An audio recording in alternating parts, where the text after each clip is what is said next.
Prime Minister, over the last few months, several deeply alarming revelations have come to light about the manner in which the affairs of our country are being conducted.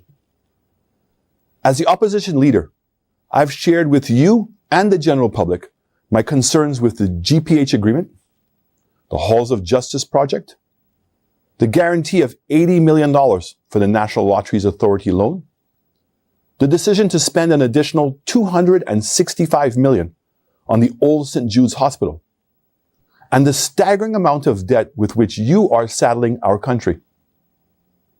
I'm also at a loss as to your apparent inability to see the urgent need to implement policies to combat the impacts of inflation and our crime problem, which continues unabated.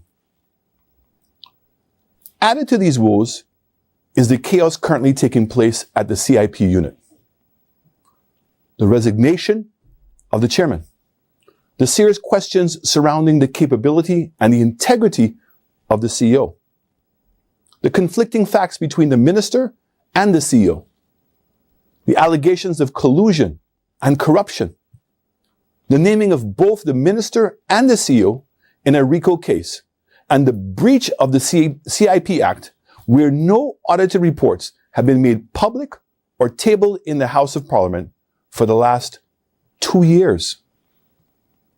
Prime Minister, your urgent and immediate action is required. The most immediate action calls for the resignation of the minister responsible for CIP and the CEO of the CIP unit. And all Galaxy applications should be frozen until an independent and proper audit and reconciliation of the escrow account is completed. In addition, their so-called infrastructure option should be postponed immediately and the appropriate regulations passed to ensure it is properly governed. Instead of personal attacks and racial slurs on me and the United Workers' Party, you should direct reprimands, investigations, and terminations towards those who are responsible for this most egregious scandal. This problem will not go away by ignoring it and protecting the wrongdoers based on blind party loyalty. This situation has presented you with a dilemma in choosing between party and country. This is a test of your leadership.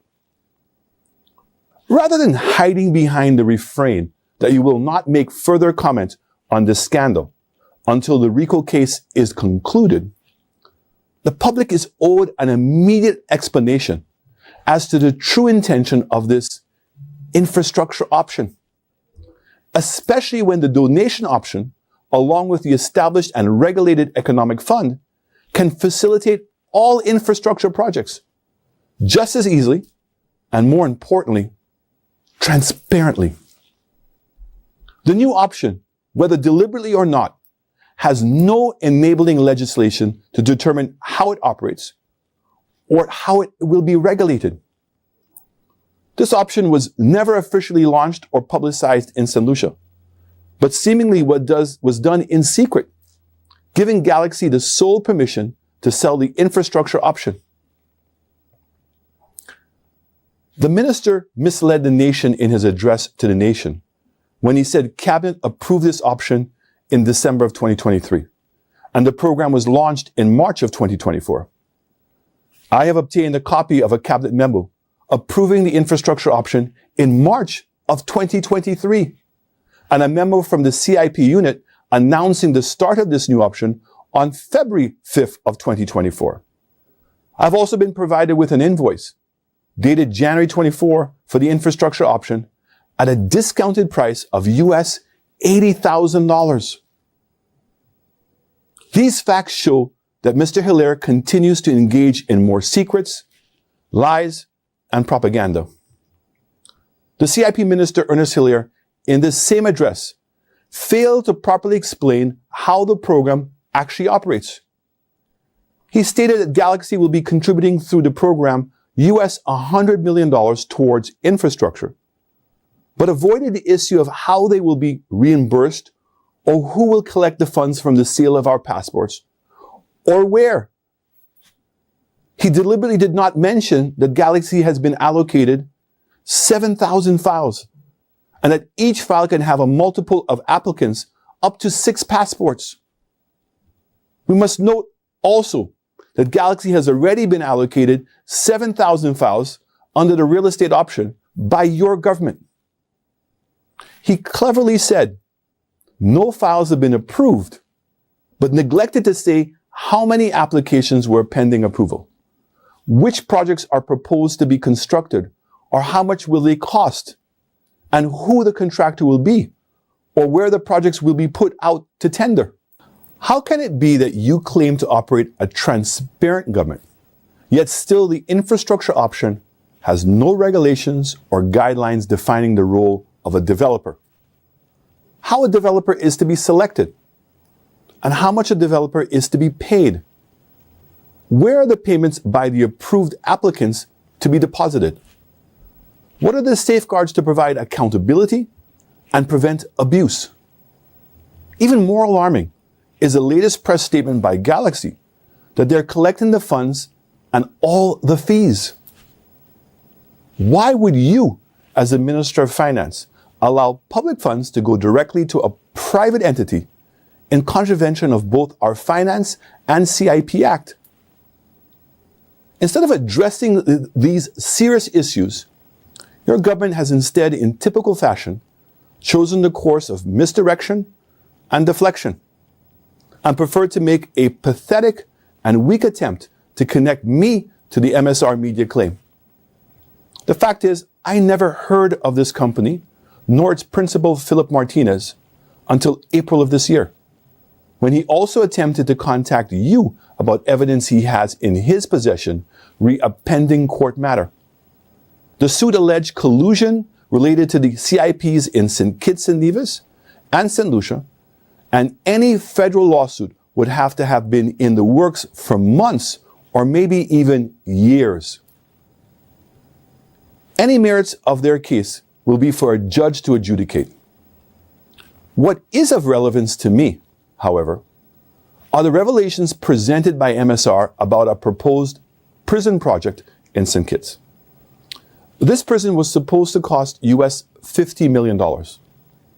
And the same Galaxy was granted 5,500 shares valued at $1 billion US to raise funds to pay for the construction. According to both MSR and the newly elected government of St. Kitts, the funds went directly to Galaxy and all the shares were sold, but the project was never completed. The lawsuit poses the question as to whether the government knowingly colluded with Galaxy to create this inequitable deal, or whether the government, and by extension, the citizens of St. Kitts, were inadvertently duped.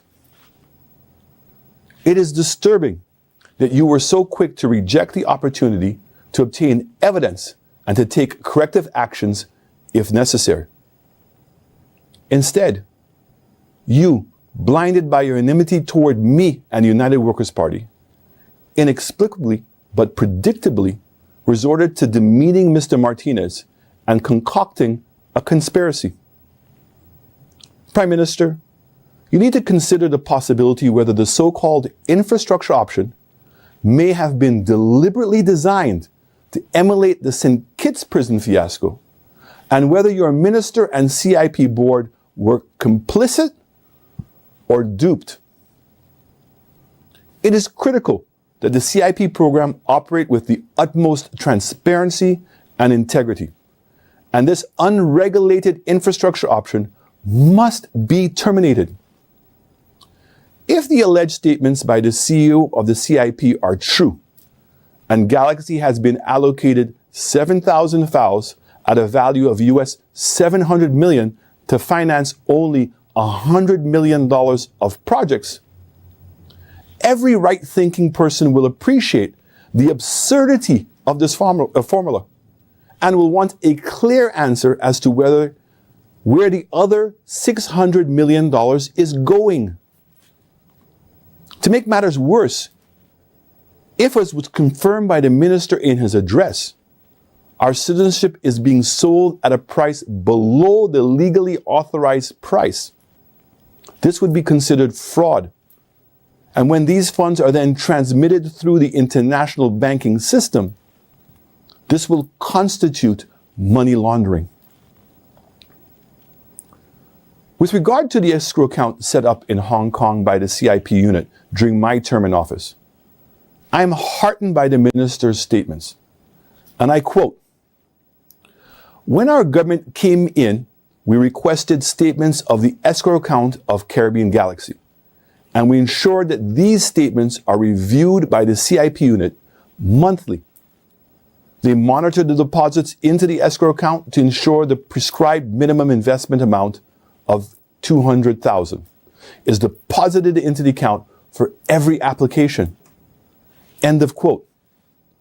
This statement confirms that the escrow account, regardless of if it is in St. Lucia or not, gives the government, through the CIP unit, the ability to monitor how much money was collected and to reconcile all payments.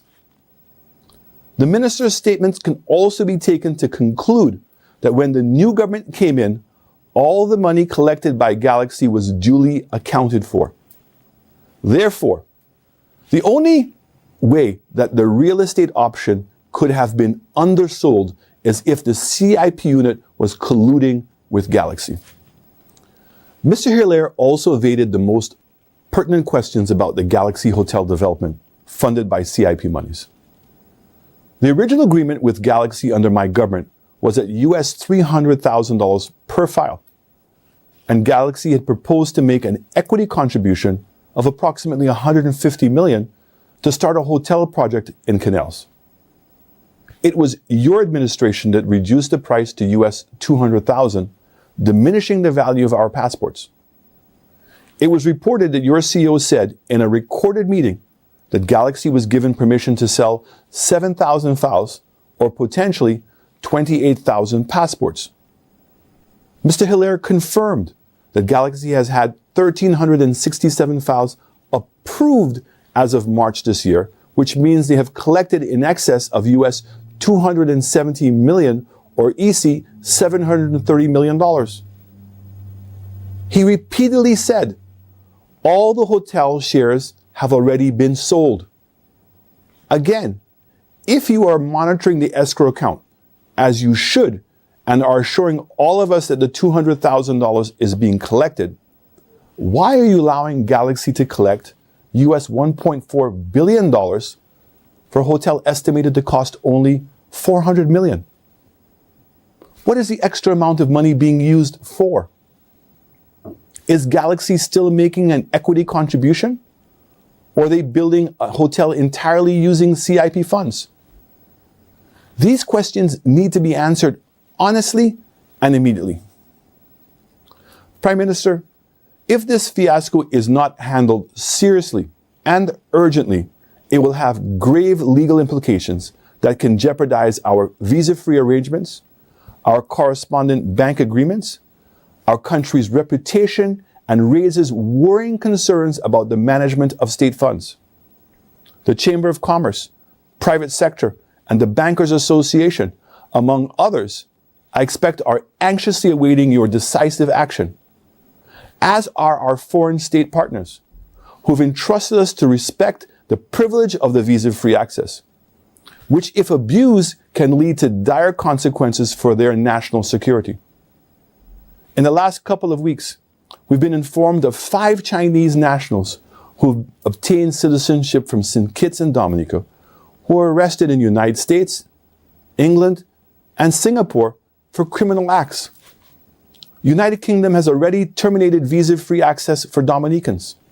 The European governments are in a process of empowering their commission to terminate the Schengen visa-free access to any country that has a CIP program. They have also sternly warned the OACS and have demanded that they harmonize and strengthen their programs by June of 2024. St. Lucia, after much duress, has now indicated it will sign the MOA. Your government's procrastination suggests that you are not taking heed of these clear signals of danger, and your recklessness is likely to cost us dearly. These secret projects, the lies and relentless propaganda, all designed to protect the victory and to allow party favorites to plunder state resources, is a recipe for disaster. The opposition, therefore, cannot sit idly by and watch this disastrous situation unfold. Once again, we call for Minister Hilaire's removal from your cabinet while the investigation is ongoing. The immediate termination of the CEO of the CIP unit, Mr. McLeod Emmanuel. The replacement of all current board members of the CIP unit who are implicated in this, and the suspension of the infrastructure option or its amendment via formal regulations.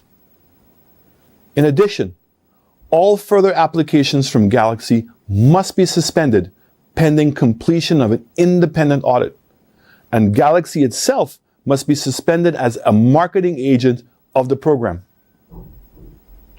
Prime Minister, if you do not take action, we'll be left with no other option but to take this matter to the courts and to solicit the support of civil society and the public to prevent further threats to the integrity of our CIP program and our country as a whole. May God continue to bless all St. Lucians and continue to bless this beautiful island we call home.